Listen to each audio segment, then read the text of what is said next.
네, 하나님의 말씀은 누가복음 7장 18절에서 23절까지의 말씀입니다. 누가복음 7장 18절에서 23절까지의 말씀. 네, 찾으셨으면 우리 함께 봉독하도록 하겠습니다. 요한의 제자들이 이 모든 일을 그에게 알리니 요한이 그 제자 중 둘이 불러 주께 보내어 이르되 오실 그이가 당신이오니이까 우리가 다른 일을 기다리오리까 하라 하매 그들이 예수께 나아가 이르되 세례 요한이 우리를 보내어 당신께 여쭈어 보라고 하기를 오실 그이가 당신이오니까 우리가 다른 일을 기다리오리까 하더이다 하니 마침 그때에 예수께서 질병과 고통과 및 악귀 들린 자를 많이 고치며 또 많은 맹인을 보게 하신지라. 예수께서 대답하여 이르시되 너희가 가서 보고 들은 것을 요한에게 알리되 맹인이 보며 못 걷는 사람이 걸으며 나병 환자가 깨끗함을 받으며 귀 먹는 사람이 들으며 죽은 자가 살아나며 가난한 자에게 복음이 전파된다 하라. 누구든지 나로 말미암아 실족하지 아니한 자는 복이 있도다 하시니라. 아멘. 네, 봉독한 말씀을 가지고 오실 그이가 당신입니까? 이와 같은 제목으로 은혜를 나누도록 하겠습니다. 오늘 1절에 보시면요, 요한의 제자들이 이 모든 일을 그에게 알리니 이렇게 기록되어 있습니다. 요한의 이제 제자들이 밖에서 있는 소식을 감옥에 갇혀 있는 세례 요한에게 전달한 것 같습니다. 그리고 그 내용은 이제 평지 설교와 백부장의 종을 고친 사건과 나인성 과부 이런 여러 가지 사건들을 밖에 있었던 그런 사건들을 감옥의 안에 있는 이제 세례 요한에게 전달해 준 것 같습니다. 세례 요한이 옥에 갇힌 지 1년 정도 되었을 때였던 것 같습니다. 그래서 이 세례 요한이 자기의 제자들을 둘을 택해서요, 예수님께 자기의 생각을 전달을 합니다. 그게 오늘 본문에 나오는데요, 이렇게 물어봅니다. 오실 그이가 당신이오니까 우리가 다른 일을 기다리오리까 하더이다 하니 이렇게 기록되어 있습니다.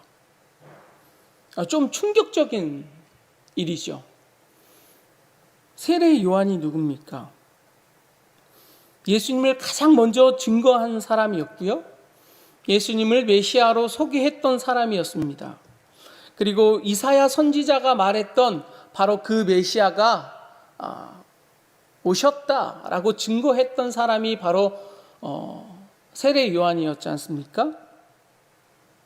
그런데 예수님이 이미 사역을 시작하셨는데, 그리고 수많은 병자와 수많은 사람들이 병을 낫고 있고 그가 복음을 전파하고 있고, 그럼에도 불구하고 이 시점에서 침례 요한이, 세례 요한이 그 모든 것을 다 부정할 수 있는 질문을 던진 것입니다. 우리가 기다렸던 메시아 맞습니까? 당신이 그 메시아입니까? 라고 질문하고 있다라는 것이죠. 많이 충격적이지 않습니까? 아니, 어떻게 그가 전했고, 그리고 그가 전한 예수님이 능력을 많이 행하시고 계시는데 어떻게 그 모든 것을 부정할 수 있는 질문을 던지고 있는, 이런 충격적인 질문을 던지고 있다는 것에 대해서 우리는 아니 이거 뭐지? 라고 의문할 수가 있습니다. 근데 예수님의 대답이 7장 20절에서 23절까지의 말씀이었습니다. 자, 보시면 그들이 예수께 나아가 이르되 세례 요한이 우리를 보내어 당신께 여쭤보라고 하기를 오실 그이가 당신이 오리까 우리가 다른 이를 기다리오리까 하더이다 하니 21절에 마침 그때에 예수께서 질병과 고통과 및 악기 들린 자를 많이 고치시며 또 많은 맹인을 보게 하신지라. 드디어 예수님의 대답이 나옵니다. 예수께서 대답하여 이르시되 너희가 가서 보고 들은 것을 요한에게 알리되 맹인이 보며 못 걷는 사람이 걸으며 나병 환자가 깨끗함을 받으며 귀먹은 사람이 들으며 죽은 자가 살아나며 가난한 자에게 복음을 전파된다 하라. 누구든지 나로 말미암아 실족하지 않은 자는 복이 있도다 하니라. 네, 21절에요. 누가가 개입합니다. 마침 그때에 예수께서 질병과 고통과 및 악기 들린 많이 고치시며 또 많은 맹인을 보게 하신지라. 이거를 전지적 작가 시점이라고 하나요? 하여튼 이게 누가가 지었으니까 누가가 개입하는 것입니다. 마침 그때 많은 병자들이 나았다라고 이렇게 설명하고 있어요. 이 병자를 고치고 수많은 기적들이 일어난 게 어제 오늘 일이 아니다라고 설명해 주고 있는 것이죠. 근데 예수님의 대답은 수많은 사람들이, 기먹은 사람들이, 또한 나병 환자가 깨끗해지고 못 걷는 사람이 걷게 되고 맹인이 보게 되고 죽은 자가 살아났다. 네, 바로 전 사건이었던 나인성 과부의 아들이 살아났다. 가난한 자에게 복음이 전파된다. 이 내용이 뭡니까? 네, 평지 설교에서 나왔던 말씀이었잖아요. 산상수훈에서 나왔던 말씀. 그런데 이런 것들을 분명히 제자들이 전했을 텐데 왜 세례 요한은 예수님이 메시아라고 확신을 갖지 못하는 걸까요? 왜일까요?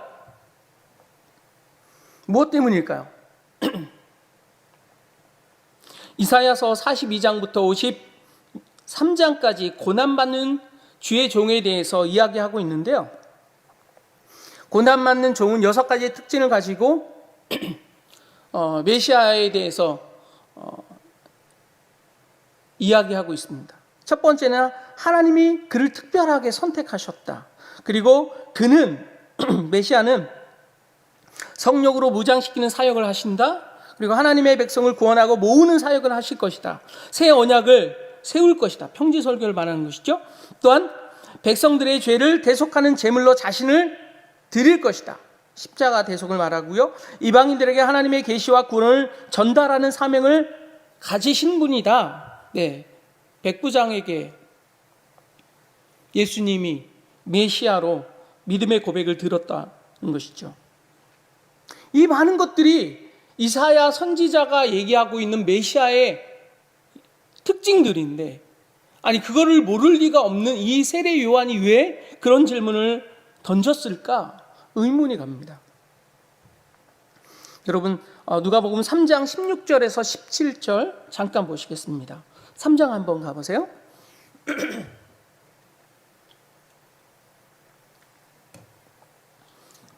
네, 보십니까? 같이 읽어보면요.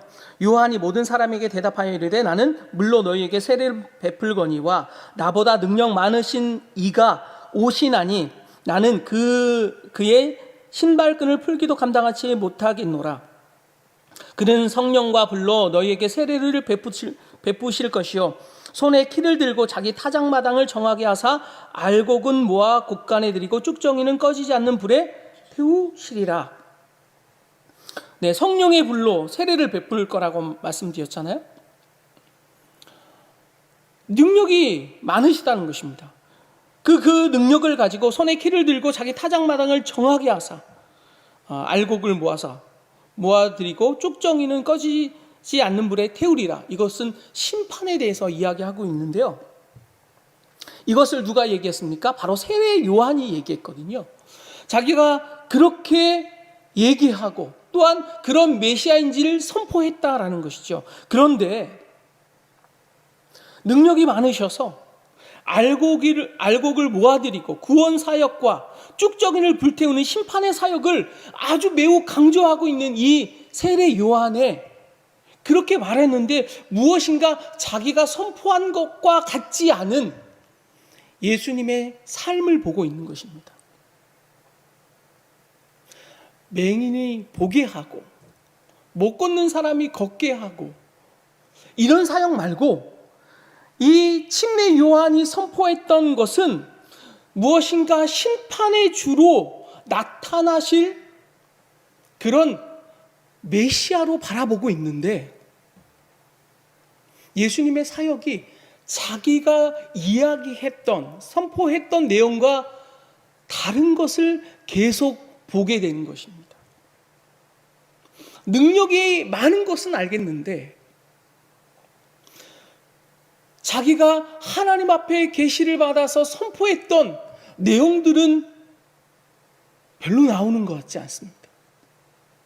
무엇인가 알곡을 모으고 하나님의 나라가 설 때 되면 무엇인가 자기의 사람들을 많이 꾸리고 조직적으로 모아서 모든 나라를 다 없애버리고 완전한 메시아의 신성국가를 건설하려면 많은 사람을 모아야 하지 않습니까?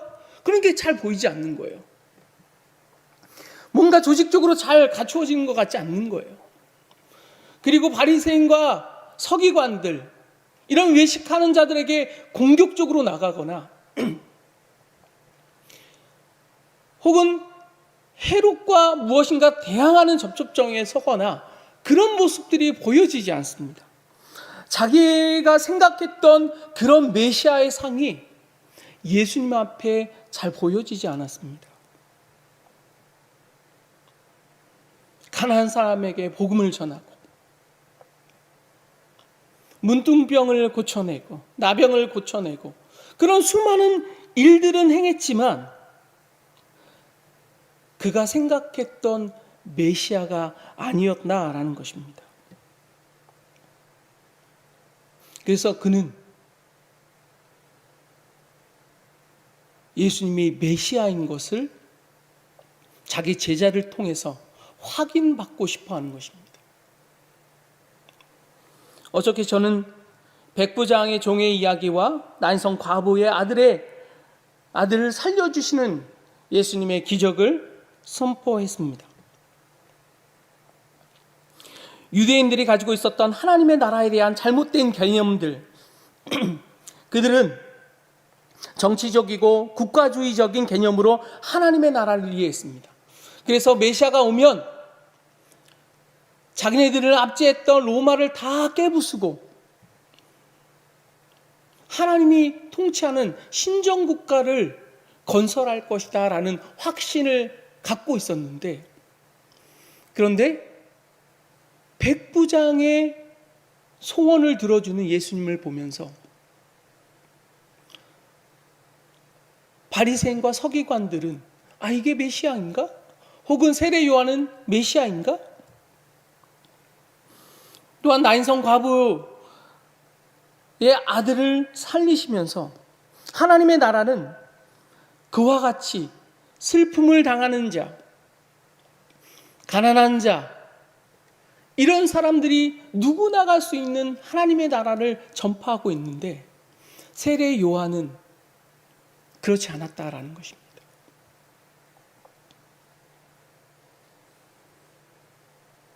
그래서 세례 요한은 지금 잡혀있는 곳에서 갇힌 자에게 노임을 선포하고 은혜를 전파하며 하나님의 보복의 날을 선포하는 그런 메시아를 바라고 있는데, 또한 불의한 자를 응징하는 모습을 보여줄 줄 알고 있는데 자기와 생각했던 다른 모습을 보이자 제자를 시켜서 예수님께 질문을 던지고 있습니다. 그런데 예수님의 대답은 그것이었습니다. 예수께서 대답하여 이르시되 너희가 가서 보고 들은 것을 요한에게 알리되 맹인이 보며 못 걷는 사람이 걸으며 나병 환자가 깨끗함을 받으며 기먹은 사람들이 들으며 죽은 자가 살아나며 가난한 자에게 복음을 전파된다 하라. 네, 자기가 생각했던 그런 메시아가 아닐 수도 있었다는 것입니다. 그럼에도 불구하고 예수님의 대답은 무엇이었느냐? 이사야 선지자가 이야기했던 그 메시아는 이사야서 29장 18절과 35장 5절과 42장 7절과 18절에 맹인이 보게 될 것이다. 그 메시아가 나타나면 또한 못 걷는 사람이 걷게 될 것이다. 이사야서 35장 6절에 기먹은 사람들이 듣게 될 것이다. 이사야서 35장 5절과 42장 18절 죽은 자가 메시아가 오면 살아나는 기적을 행할 것이다. 이사야서 26장 19절 가난한 자에게 복음이 전파된다. 이사야서 61장 1절 이런 많은 구절을 다시 한번 그에게 반복하여 전달합니다. 그런데요, 이와 같이 세례 요한이 잘못한 것을 또한 우리도 그렇게 행하고 있지는 않습니까? 우리는 한번 생각해 봐야 합니다. 우리가 생각했던 교회는 이런 곳이지, 성도란 이런 것이지, 혹은 아니 우리 교회에 해야 될 것은 이런 것이지 라고 생각했는데 뭔가 내 생각과 다를 때 내가 생각했던 어떤 성도들의 모습과 다를 때 우리는 시험에 들고